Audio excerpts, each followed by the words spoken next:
Minister Čapočović, dear friends, it's really a great pleasure to be here and to be able to address you on this occasion where we celebrate the 20th anniversary of Poland joining NATO, and especially to be here together with you and seeing some people who are actually very active and instrumental in making that happen back in 1999. I see Madeleine Albright at the front row, so there are people in this room who actually made that happen. It is hard to understand the impact of the enlargement of NATO, the importance, how it has transformed Europe, because I remember as a very young, active young politician in Norway, we actually traveled to what we then called East Europe during the Cold War, and that was a total different world. I was from Norway. We went into East Germany and Poland, and it was like, you know, going to a total different world. And if anyone had told me back then that not so much later, Poland and many other of the former Warsaw Pact members were going to be members of NATO, I would have regarded that as absolutely impossible. Then today, this is the fact, and it shows that change is possible, and the enlargement of the European Union and the enlargement of NATO has really transformed Europe. And therefore, to celebrate the 20th anniversary of Poland joining NATO is really something worthwhile or worth celebrating. And therefore, it is also great to be together with you and to say that what we have seen over the last 2 decades with Poland as a member is that Poland is a very committed ally, an ally which is contributing to our shared security, to our collective defense in many different ways. And it helps to strengthen NATO, and it helps to build the transatlantic partnership, and that's something which we really welcome. Poland is contributing to NATO in many different ways. Poland is present in one of our battle groups in Latvia, the enhanced forward presence. Poland is conducting air policing out from Lithuania. Poland is part of our enhanced or our tailored forward presence in Romania, the NATO presence there. And Poland is also contributing to different NATO missions and operations, including in Afghanistan, our training mission in Iraq, and also in Kosovo. And then Poland is also leading by example by investing 2% of GDP on defense. By doing all this, Poland is helping to strengthen our alliance. At the same time, we see that NATO is also committed to Poland by the fact that now Poland is covered by NATO's security guarantees, and NATO has increased its presence in Poland with one of the battle groups. We have 4 battle groups, 3 in the Baltic countries and 1 in Poland. That's the first time we have combat-ready troops in this part of the alliance. Then the United States has a rotational armored brigade, and then we have the site for missile defense in Poland. We have more exercises, we have investments in infrastructure, and we have also other kinds of NATO presence in Poland. So I think what we see is that Poland joining NATO has been good for Poland, and of course also good for the NATO alliance. It was a sovereign decision to join the alliance. And it is an important message from NATO that our door is open. And this year we signed the accession protocol for North Macedonia. In 2017, Montenegro joined. And as you know, after Poland joined, together with Hungary and the Czech Republic in 1999, many other countries have joined. So we have actually almost doubled in size, more than doubled since our founding in 1949, 12 members to now 29. Most likely, or we will be 30 within not so many months when the accession protocol with North Macedonia is ratified in all the allied countries.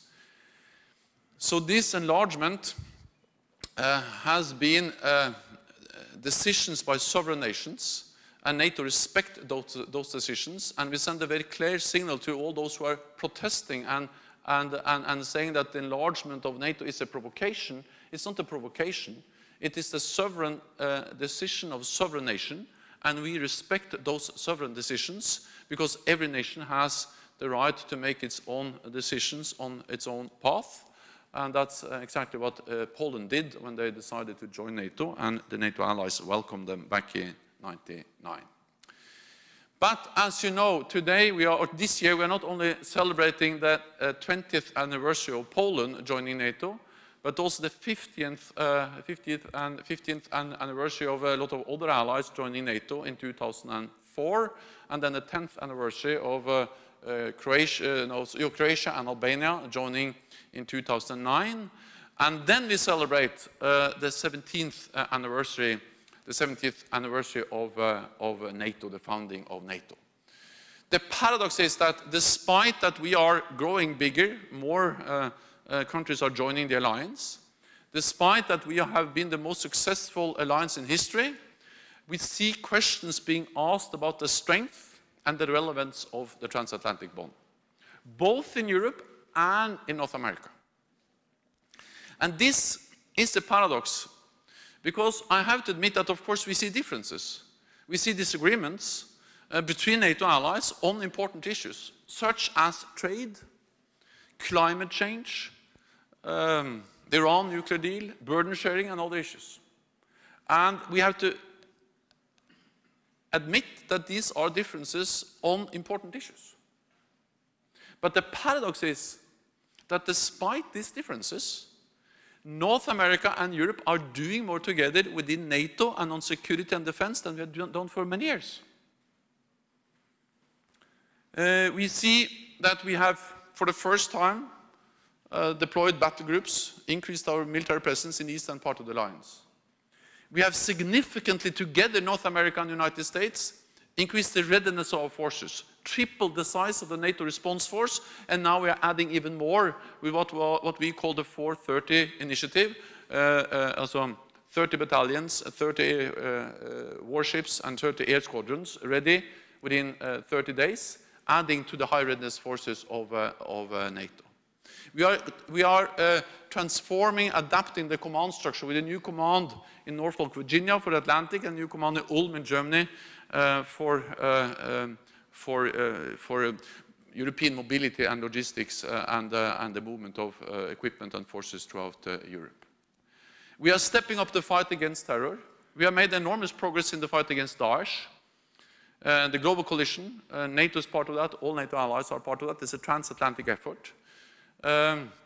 And we have seen some progress in Afghanistan, meaning that we have transformed our operation there from a combat operation to a train, assist, and advise operation, based on the idea that in the long run it's better that we are able to train local forces, help them to stabilize their own country, instead of NATO being engaged in big or large combat operations.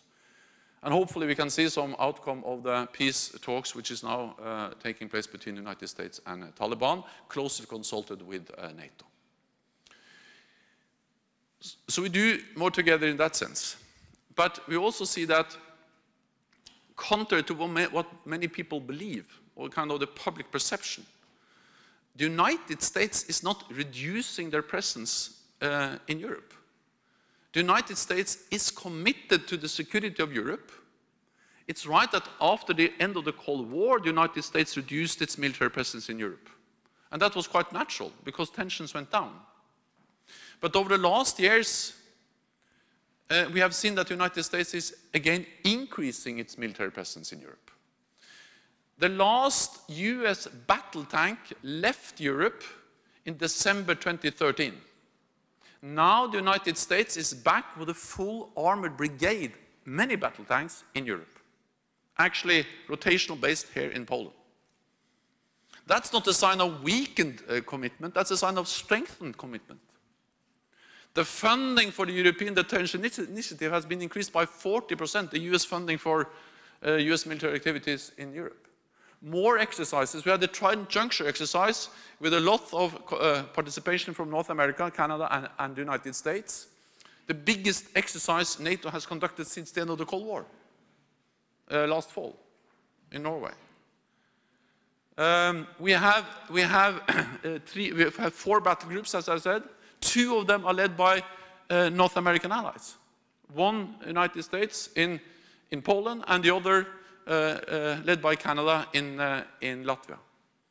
That's not less North American commitment to Europe, that's more North American commitment to Europe. I'm watching the watch because I'm told that I have to leave when I have to leave. So suddenly I just run out.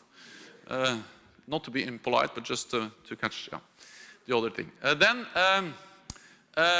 the European allies are stepping up. Because after years of cutting defense spending, they are now increasing. All European allies have stopped the cuts.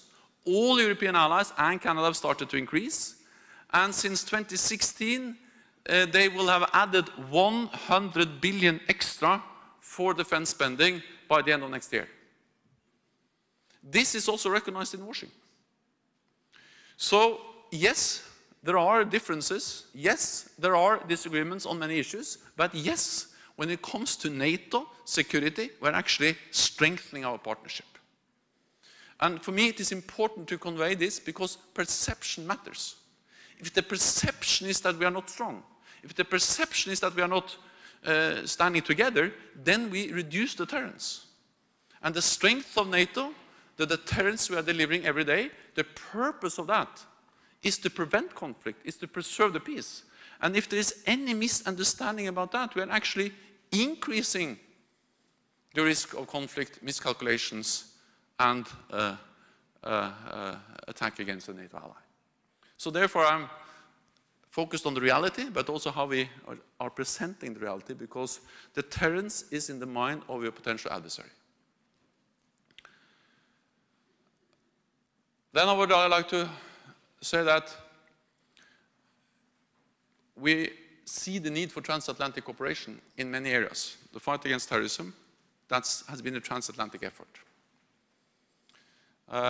Addressing some of the big new challenges, cyber, new technology, transatlantic.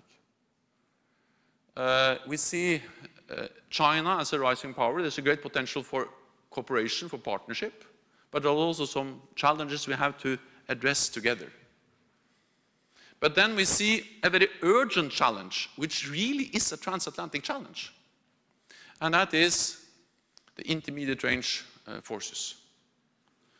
It's the US that signed the INF Treaty back in 1987. So it's a US-Russia agreement, but it has direct impact on European security. So there's no way we can deal with it without being a transatlantic alliance. And you know how important that INF Treaty has been.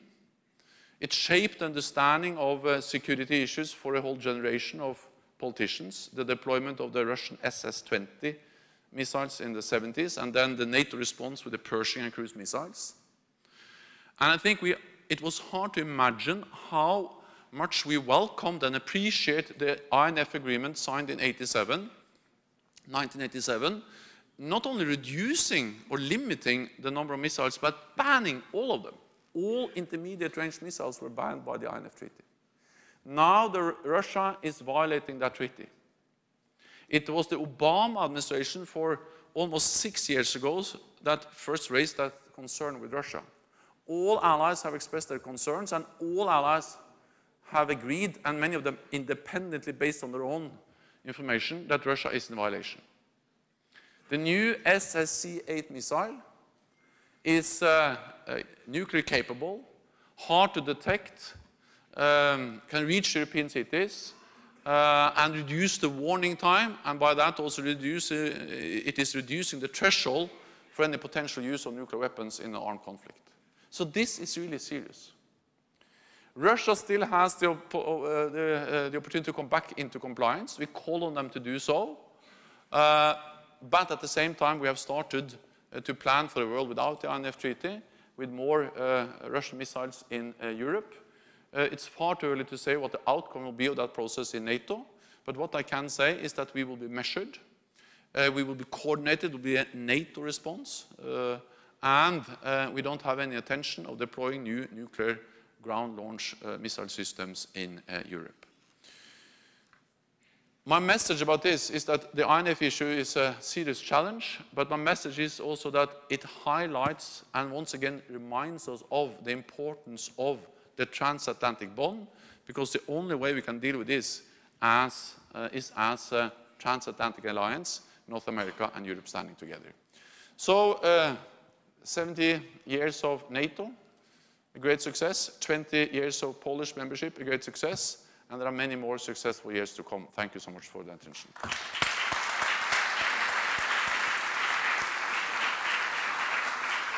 Secretary General, thank you very much for being with us today at our birthday party.